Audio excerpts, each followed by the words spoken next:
E hoje nós recebemos o professor Eduardo Guerini, economista, cientista político, para fazer uma análise do ano de 2017, ano conturbado, né, professor? Bom dia. Bom dia aos ouvintes da Rádio Menina. Realmente um ano muito conturbado, com turbulências, um processo de agravamento do quadro político, instabilidade da manutenção do governo Temer, denúncias de corrupção. Investigações de todo tipo que envolveram vários partidos e várias lideranças e criaram uma incerteza com relação à possibilidade de crescimento da economia brasileira, que deve ficar em torno de 0,7%, não mais do que isso. Embora se tenha expectativas positivas, para os trabalhadores foi um ano difícil. Desemprego, queda na renda, aumento da inflação dos principais produtos, apesar da taxa de inflação estar controlada, mas os principais produtos têm aumentado acima da inflação. Exemplo do gás de cozinha, botijão de gás. Exemplo da energia elétrica. Gasolina agora com mais um reajuste nas refinarias de 1,7, né, professor? É o 116º reajuste, a nova política da Petrobras. 116º.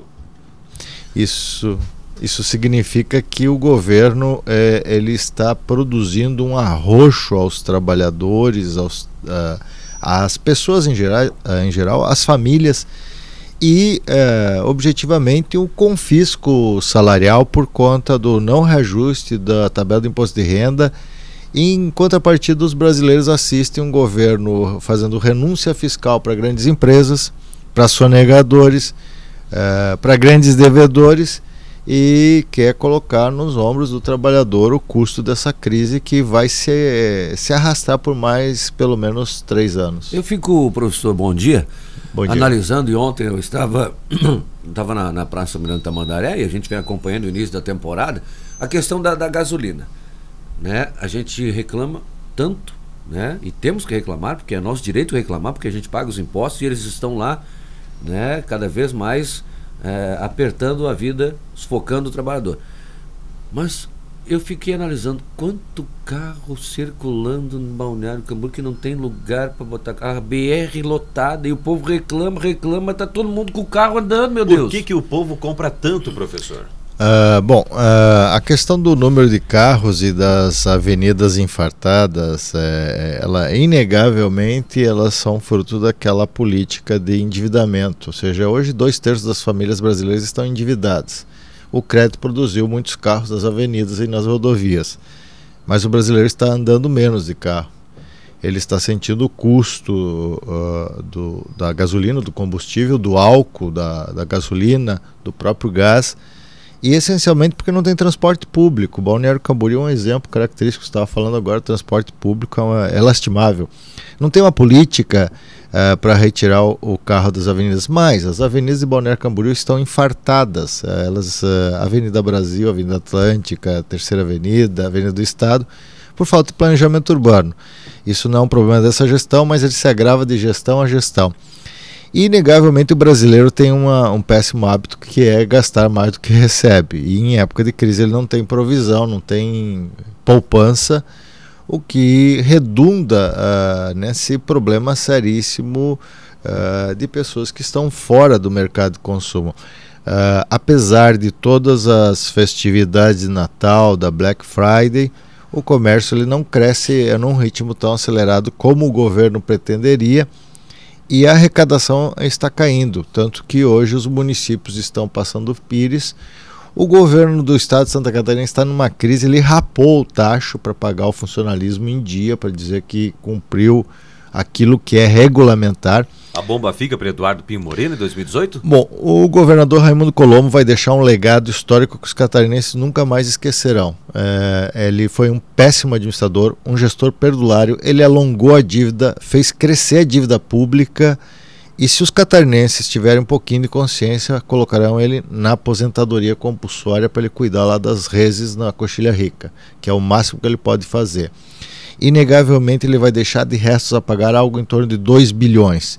Os hospitais estão colapsados, há um atraso aí que ele negou no início do ano. O calço fiscal ele vinha negando desde 2014, ele dizia que Santa Catarina é diferente. Um caos fiscal que deixa a saúde com uma dívida próxima de 1 bilhão, segundo o levantamento do Tribunal de Contas do Estado, e que deve ter aumentado. A educação, o sistema CAF está em colapso pelos atrasos na Bolsa do artigo 170 e 171. Nós vivemos aí um caso de demissão em massa na universidade lá do extremo sul catarinense, mais de 140 professores e funcionários demitidos às vésperas do Natal. E pelo menos em Santa Catarina deve chegar a próximo a 800 já no segundo semestre. Temos aí um atraso das bolsas do FIES também do governo federal, então isso está provocando um efeito cascata que impede a economia de girar, ou seja, a roda da fortuna precisa girar, mas o governo não está ajudando, nem os governos municipais, nem os estaduais e muito menos o governo federal. Por quê? Porque vai entrar em vigor em 2018 o teto de gastos, ou seja, vai ter menos recursos para a educação, menos recursos para a saúde e menos recursos à disposição para a infraestrutura. A tendência é piorar a situação dos municípios no país. Vamos citar aqui o estado de Santa Catarina. Tem municípios que têm a sua receita, como o Balneário Camboriú, né, que consegue gerar um planejamento em razão da alta geração de recursos, né, de receita. Mas municípios como Camboriú, que fica aqui ao lado, fica com seu investimento restrito. Constrito. Esse é um exemplo característico do caos fiscal. Toda vez que começa a surgir no horizonte uma crise, cai a arrecadação, os municípios ficam mais ou menos com as contas fora do ajuste, dos superavitários, passam a ser deficitárias. E existe um ditado antigo que diz que quando a maré baixa a gente sabe quem está apelado. E é evidente que os gestores municipais, os gestores estaduais e o governo federal, relembrando, herdou um legado de dívidas, mas os governos estaduais gastavam mais do que deviam, gastavam sem provisão de que teríamos crise, e isso estava lá no horizonte, ou seja, o timing político e o timing econômico não estão batendo. Os governos municipais que entraram em 2017, eles venderam fantasias na eleição e quando colocaram os pés na prefeitura viram os cofres vazios. Mesmo de Balneário Camboriú, que supostamente tinha novas ideias, elas foram jogadas na esquina, no canto. Por quê? Com a arrecadação elevada, ainda nós temos um problema de gestões que estão ligadas ao compadrio, ao patrimonialismo, que impede que se produza uma gestão mais eficiente, mais voltada para a comunidade. Então, apesar de arrecadar muito, Balneário Camboriú hoje tem problemas seríssimos e tende a se agravar. Não adianta elevar a planta dos edifícios quando na verdade a praia continua poluída, a praia central. Não adianta trazer turistas se não temos infraestrutura, porque os turistas que estão vindo cada vez mais sem dinheiro, ou seja, só tem massa. Não adianta ter planejamento financeiro e recurso à disposição quando eu não aplico em favor da comunidade com educação, saúde, segurança. Nunca se viu tão poucos policiais nas ruas de Balneário Camboriú. Isso são alguns exemplos, ou seja, as prefeituras, o Estado e o governo federal chegarão em 2018 piores do que entraram em 2017. Inclusive, há notícias que dão conta de uma perspectiva positiva da economia de 2018, né? Inclusive até revelações, né, que a gente acompanha por aí, que 2018 vai ser um ano disso, daquilo outro, e que poderá ter um crescimento em 3% do produto interno bruto. É maquiagem da realidade, professor? Olha, o governo Temer ele tenta vender estatística. A reforma trabalhista que foi vendida como a salvadora a modernização, a salvadora redentora dos empregos, ela acabou na estatística de novembro, com um fechamento de vagas. Inclusive, se olhar no período de 12 meses, nós tivemos um fechamento de menos 178 mil vagas, ou menos 0,46. Ou seja, o governo Temer é um governo que tenta bater bumbo sem resultado. A ideia de que o Brasil irá crescer em 2018, ela é uma perspectiva de mercado, mas ela tem algumas incertezas aí. Primeiro, se ocorrer um rebaixamento da nota do Brasil, que é muito provável, A reforma da Previdência não irá passar do jeito que estava desenhada, apesar do governo estar comprando deputados e governadores. O caso do articulador político, o Marum, o deputado que é do Centrão e do Bloco do Cunha, ou seja, o rolo compressor, em que só libera recursos para os estados se tiverem apoio da base governista, dos deputados no Congresso Nacional apoiando a reforma. Colocar a corda no pescoço mesmo, né? Isso. Em busca de apoio. E é evidente que essa perspectiva traçada pela equipe econômica, ela é uma meta a ser cumprida. Eu creio que 2018 nós teremos problemas com relação ao cenário internacional, teremos problemas com relação ao cenário nacional, mais estados entrando em crise financeira, tal como o Rio de Janeiro, nós vimos agora o Rio Grande do Norte. Santa Catarina entrará em 2018 com uma crise, ou seja, o governador Raimundo Colombo, assim como o presidente Temer e a sua equipe, eles vendem prosperidade, mas eles colhem austeridade, porque falta planejamento de longo prazo. É o problema do Brasil, nós vivemos a síndrome do curtíssimo prazo. Queremos resolver tudo em 4 anos, quando na verdade, se nós tivermos um planejamento sério, a gente sabe que a maior parte dos problemas econômicos e sociais serão resolvidos em média em 15 a 20 anos. Inegável que nós teremos aí um problema de investimento. Quem é que vai investir no Brasil em 2018 não sabendo qual é o candidato que irá ganhar a eleição?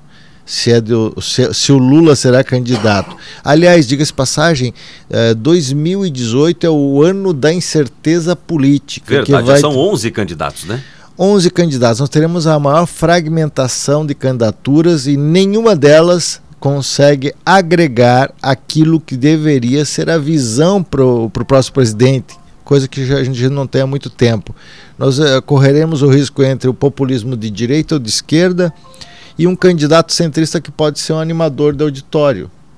Então, essa perspectiva, ontem saiu uma pesquisa que 40% dos brasileiros votarão em branco ou votarão nulo para deputado federal. Isso é um sintoma que essa canalha política não tem responsabilidade com o país, colocou a conta da sua ineficiência, a conta da sua ineficácia, a conta das suas regalias, dos seus benefícios nos ombros dos brasileiros honestos e trabalhadores. Ou seja, essa canalha corrupta, ela está conseguindo desmantelar a réstia de esperança que o brasileiro tem. Ou seja, 2018 começa sem esperança, um povo desalentado. E nós não temos um estadista, ou seja, uma visão de longo alcance, uma visão de nação, de país. Nós temos candidatos que querem fazer projetos de poder, projetos de governo temporário. Então, o que se vê hoje é uma situação precaríssima do ponto de vista das expectativas econômicas. Estamos órfãos, né? A verdade é que nós estamos órfãos de um gestor, de um administrador que nos traga pelo menos um resquício, algum tipo de esperança. Em todos os níveis. Todos os níveis. Seja para Senado, seja para federal, deputado federal, presidente. Nós estamos realmente... Eu vejo que as pessoas não sabem em quem escolher, não sabem quem votar. E não tem. Sabe por quê? Escolher. Os candidatos que serão apresentados para a próxima eleição presidencial são os mesmos candidatos de outrora. Os candidatos postulantes ao governo do estado de Santa Catarina são os mesmos de outrora, porque a estrutura partidária não se oxigena. E isso rebate na expectativa econômica. Os investidores não farão investimentos que gerarão a possibilidade de emprego e renda. Nós teremos um aumento do PIB, é provável, mas não na expectativa que o governo deseja. E não de uma maneira que venha interferir diretamente na qualidade de vida do cidadão, né, professor? Não, e também nós não teremos uma geração de emprego que o governo lançou aí, algo em torno de 1.800.000 postos de trabalho. Desde 2014 nós estamos perdendo estoque de empregados, ou seja, a situação vai se deteriorando na medida que eu não tenho capacidade de inserir e incluir. E a reforma trabalhista fez o pior. Ela vai produzir uma geração de sujeitos inempregáveis e inaposentáveis. O que significa dizer que a população mais nova ela não terá direito à aposentadoria e terá um emprego cada vez mais precário. e não contribuirá com a Previdência, ou seja, o fundo previdenciário que deveria estar colhendo resultados de um aumento do crescimento econômico não colherá, porque o trabalho intermitente é um trabalho precário, volátil e sazonal. Isso significa que ele não terá direito social. Para nós encerrarmos, professor, é por isso, Adilson, que eu não me fico muito animado quando eu vejo o oferecimento de 400 vagas de emprego em grande empresa da nossa região. Por quê?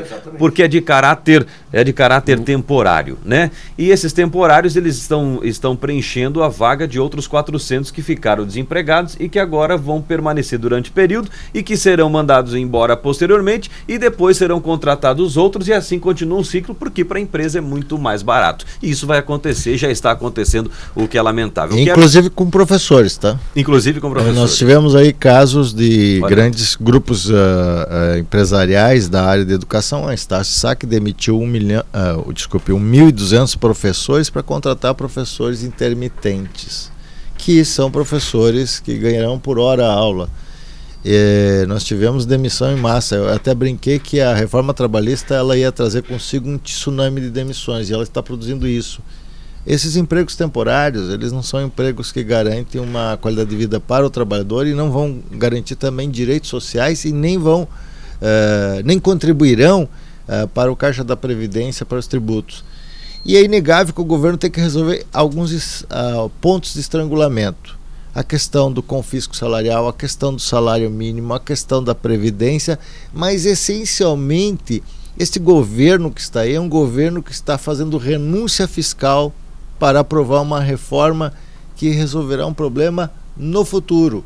Então abro mão de 14, 40, 50 bilhões, agora as petroleiras ganharam uma renúncia fiscal só em 2018, 14 bilhões, que nos próximos 20 anos chegará a quase 1 trilhão. E nós pagamos a conta. E nós pagamos a conta, ou seja, e é uma outra conta que ninguém olha, que é a chamada conta juros da dívida. Nós pagamos 400 bilhões de juros da dívida para os bancos que praticam uma taxa de juros escorchante, ou seja, nós somos a pátria da especulação financeira e da usura, e isso tem que acabar.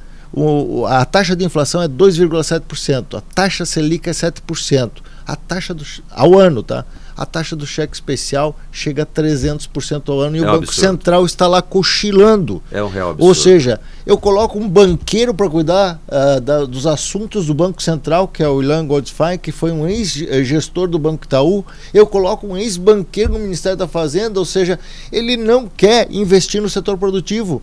Tanto que, se vocês observarem, os setores que mais ganharam, os setores que são aqueles que especulam, aqueles que expoliam o setor produtivo. Por isso que o empresariado, às vezes, reclama com razão da alta taxa de juros. E nós não teremos investimento dos bancos públicos. A Caixa Federal está quebrada, sabe? Quem é que vai financiar, dar capital de giro para a Caixa funcionar o ano que vem?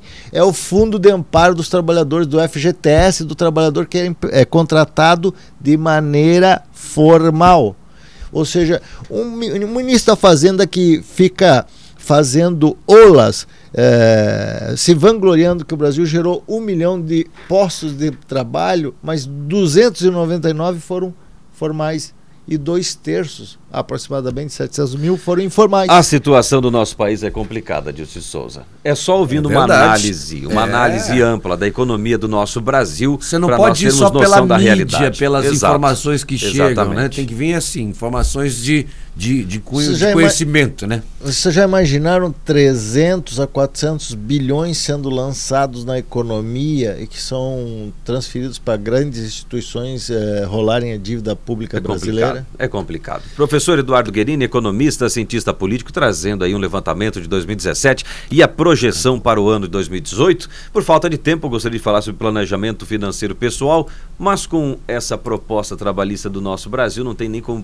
planejar pessoalmente. Muito obrigado, professor. Feliz ano novo para o senhor. Eu desejo um feliz ano novo para todos os ouvintes, para vocês também. É claro que, apesar dessa desesperança, desse desalento, a gente não deve esquecer que os brasileiros lutam muito. E, essencialmente, para os brasileiros, a ideia é poupem em 2018 evitem o consumismo exagerado e comecem a regatear. A arte do regateio é uma arte antiga, ou seja, pechinche, porque os preços estão muito altos em época de crise. Verdade. Você tem que negociar. Muito obrigado.